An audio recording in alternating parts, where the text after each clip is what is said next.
Good evening, folks, and welcome to this week's episode of Beer Rating with Sean Connors. It's April 7th or 8th, somewhere around there, so we're still into the isolation, the COVID-19 pandemic.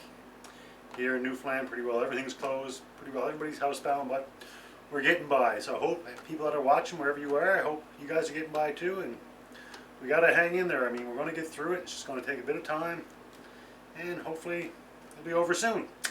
So this week's a little bit special. Last couple of weeks, probably last 2 months, actually going through beers that my buddy Mike gave for me. Mike travels around the world. He had a stock of different beers from around the world, and he sent me up, I think it was 12, 13 beers. However, last week I got a package in the mail, and it was a college buddy of mine, John. He does a lot of traveling, and he was in Colombia, and he picked up this bad boy for me. So I'm just going to give my glass a quick cold water rinse, as per usual. Just basically cool down the glass, get rid of any dust, any other residual that might be there. So I'll let that drain for a second. The can is actually almost totally in Spanish, so there's very little I can read. There's a Aguila original. I'm probably pronouncing that incorrectly. If I am, I'm sorry. Any Spanish friends, feel free to correct me. You have the Spanish name there for beer, Cerveza. It's in Spain Lasher, so I know that is beer. A little bit else, just basically looks like just the address, etc., etc. 4% alcohol, so a little bit lower than usual. Says something about 1913. I'm assuming something famous, so I'm assuming that's when the beer came out. I know it's not when the brewery came out, so. And they also have another Spanish on the bottom. And I did do a great Google translation. Basically, it says the beer is harmful if you drink it in excessive amounts, which is pretty well all alcohol.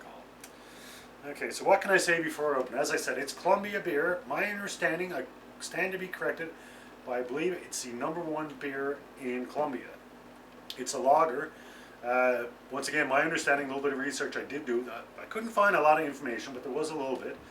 They say I read that it's #1 beer in Colombia, and they sponsor a lot of sporting events, concerts, etc., etc. So it's my understanding, it's probably the Colombian version of Budweiser, or in Canada, Labatt's Blue, Coors, that type of thing.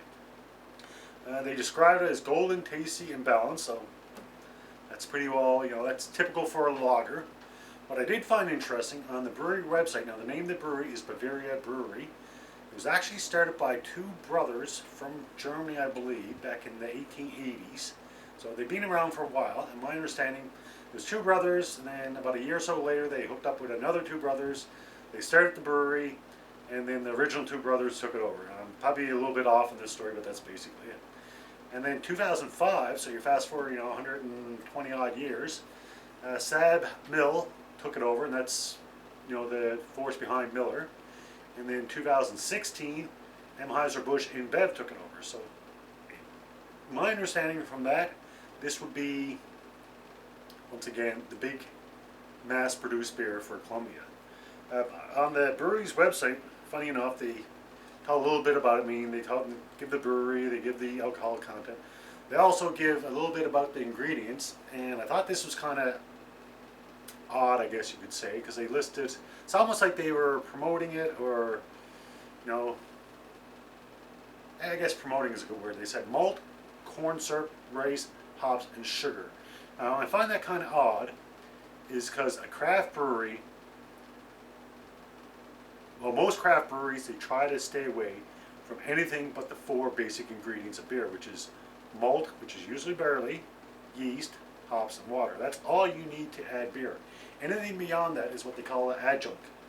And in Canada, it's my understanding, I think there's 106 or 109 different ingredients that they can add to beer.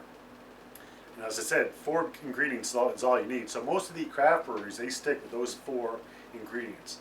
The mass producers, they had the adjuncts, which they add. And some adjuncts, it's a cost-cutting measure. It's cheaper to do it with the adjuncts than it is for the main ingredients. So they'll take away, say, a bit of malt and add a bit of rice, whatever the case might be. So a lot of times it's cost-cutting. Other times it's maybe something they're looking to enhance an ingredient, or there's something specifically, a flavor or a color that they're looking for. But once again, most craft breweries, they stick with the 4 basic ingredients. I did read that some craft breweries are experimenting with other items such as rice. So there you go. Rice, in a lot of parts of the world, obviously, rice is the most popular grain. So in some areas, it made more sense to use rice than it would something else. And that's a lot of times in a lot of northern climates we talked about in previous episodes about wheat being used. A lot of times wheat was being used because they didn't have enough barley, or barley couldn't grow in the area. So basically, in the history of beer, a lot of people have used pretty well what they have. So there you go. All right, let's get this bad boy poured up and let's see what we got. Like I said, I know it's a lager, so I kind of know what to expect from it, especially being a mass-produced lager. I'll talk a little bit about lagers as we go. As I said, I couldn't get a lot of information. 4% is fairly low when it comes to alcohol content. And I mean, you can't get much lighter than that. Wow. A little bit ahead, nothing substantial. And it pretty well smells like your typical mass-produced lager. What we find in North America are Labatt's, our Coors, our Budweisers.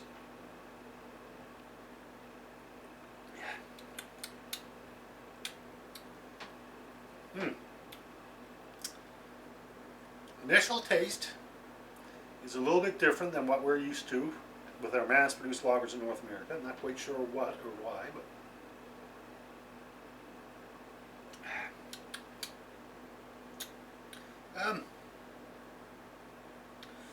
it's not bad. I could easily drink it, and being a lager, for me, lagers are beers that if I'm going to a party or a celebration, and I know I'm going to have several beers, not saying I'm going to get pissed or anything, but I'm going to, indulge a little bit. Lagers is pretty well what I go to. For me, an ale, I like an ale, but an ale for me is like 1 or 2, maybe 3. Where lagers, if I had to, I can punch back more than that. A little bit about lagers before I give my rating. I said it before, I'll say it again. In the beer world, as a general rule, all beers belong to one of 2 groups, either ales or lagers. And in lagers, I mean, we're talking about Pilsners, Hells, Marzens, Bock, Dunkel, Vienna lagers. Those are all lagers. And if any of them sound familiar, if you follow me on a regular basis, my Christmas calendar was all German beers, and most of them were lagers. Lagers are known mostly, they're known around the world, but they originated around the area, German, Czechoslovakia, stuff like that. Lagers, they take longer to brew than ales, and what else can I say? The difference between a lager and an ale basically comes down to the yeast.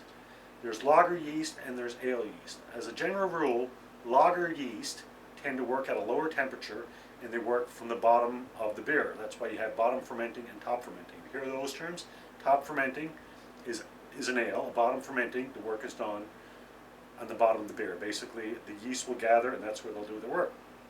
Lagers themselves, from Wikipedia I found out, they came from Bohemia, which is present-day Czechoslovakia, that area, around 1860s, 1870s, that area. And Bohemia, funny enough, they contain a couple of different cities, towns, whatever, such as Pilsen, which is where Pilsners came from, and also Czechi, I'm going to pronounce this wrong, I got to look at my notes, Český Bunjevac.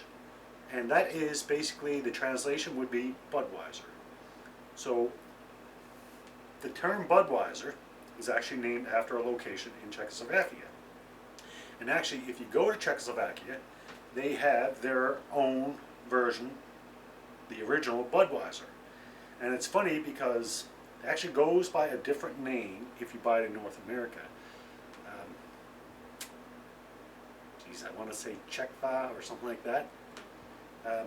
But my understanding is the brewery of Budweiser in Czechoslovakia and the Budweiser we know in North America, it's a trademark dispute that goes back a long, long time. And basically, if you buy the European version of Budweiser, the Czech version, if you buy it in North America, I believe it's labeled under Czechva. Whereby if you buy it in Europe, it would be Budweiser. And coincidentally, Budweiser in Europe, I guess they go by the name of Bud. They're not allowed to use a Budweiser. Now, I could be a little bit off with that explanation, but that's the gist of it. So the area that lagers came from, they're obviously big lager areas. As I said, it's a lower temperature, which was advantageous back in the day before refrigeration. So what they would do, another thing, difference between ales and lagers, so the ales normally take shorter to ferment, lagers take longer. And normally, the term lager came because once a beer was done, it had to be lagered or stored away for an extended period of time. And a lot of times that was done in caves. And this is an interesting fact I found out just doing a little bit of research about this. There was no refrigeration, so they would store the beer in caves. And one of the things they would do, they would dig cellars into the ground, put the vats of beer in, or the kegs, whatever the case might be, put ice, which they harvested in the winter, and they would leave it there to finish lagering. And what they would do is quite often above these caverns, they would plant chestnut trees. And the reason for that was chestnut trees have a dense canopy, so that provided shade to cool the area in the ground where the thing was. And I guess chestnut trees have really shallow roots, and because of that, they wouldn't damage the area. And this is the interesting part. If you ever heard of beer gardens, in Europe that's pretty big, especially around Czechoslovakia, Germany, that area. The original beer gardens were under the canopy, or under the chestnut trees, under the canopy. So that's where beer gardens came from. And what else can I say about lagers? Apparently 9 out of every 10 beers sold in the world are lagers. So lagers, they were late coming to the game with respect to the history of beer, but nowadays they are the most popular. With refrigeration, actually, well, lagers took off. They became really popular. People, about the same time as actually glassware came. Beforehand, people were drinking out of porcelain, so you couldn't actually see your beer. So lagers came out at the same time as glass. So people were actually able to see their beer, which was a thing. But the popularity of lagers, it was pretty popular to start with, but it was kind of in a small area. But once refrigeration came into play, they were able to pretty well brew beer and lager it year round. So that became more popular. But then railways were developed, so they were able to expand. And my understanding, lagers store better and transport better, so the popularity expanded because of refrigeration and railways. There you go. All right, I got to give this beer a rating. It's not a bad beer by any means. It's a typical mass-produced, in my opinion. Feel free to correct me. I think I'm going to give it a 3.0. It's a good beer. I'm definitely enjoying it. I wish I had a couple more, but it's kind of bland. There's nothing out of the ordinary. So there you go. 3's not a bad rating. It's definitely a beer you could easily punch back, 5 or 6. I'm, half a glass, and I could easily drink a lot more than that. So you go, folks. That's my rating, 3.0 for the Bavaria Aguila Original. And once again, hopefully I'm pronouncing that close to what it should be. So folks, as always, until next beer, enjoy responsibly, and let's just get through this COVID-19. We can all do it. We just got to do our part. Stay home, wash your hands. Cheers.